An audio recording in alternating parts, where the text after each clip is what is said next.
I see trees of green, red roses too. I see them bloom for me and you, and I think to myself, what a wonderful world.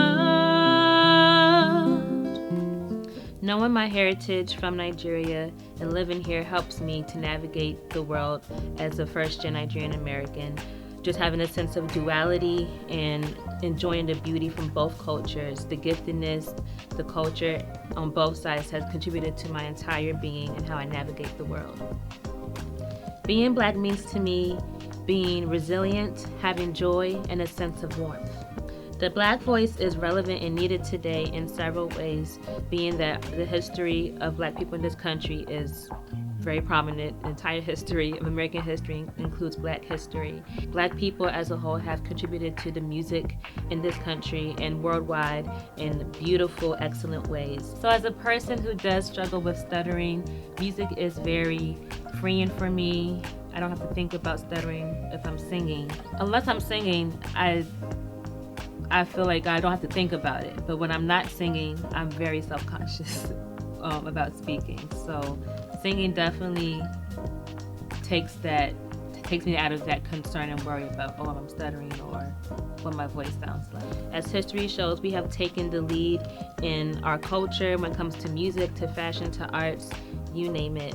And I believe definitely in the music therapy world, it's going to be very essential for the Black voice to be heard and to be expressed as it concerns music.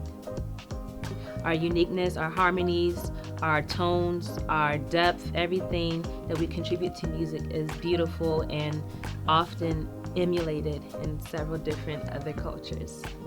My grandmother had a stroke right before we came, so I was 16 in this picture, right before we came to Nigeria.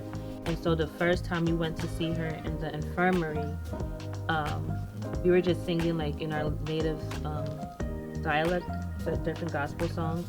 And before anybody prayed, she spoke in our native language. Like she spoke a full sentence and she pretty much said, "Thank you, God, for letting me see my grandchildren." So that was the only moment I heard her speak clearly while we were there for like 6 weeks. So I would say she's like the catalyst. Working as a hospice music therapist, I do see the gift and the beauty of end of life and being able to support my patients and their loved ones during such a hard time. I do believe that God has gifted me to be a compassionate creative, and Him being our ultimate creator and Him giving me the downloads and the insight and to express what He's given me to others. Then I'm much more than I'll ever know, and I think to myself,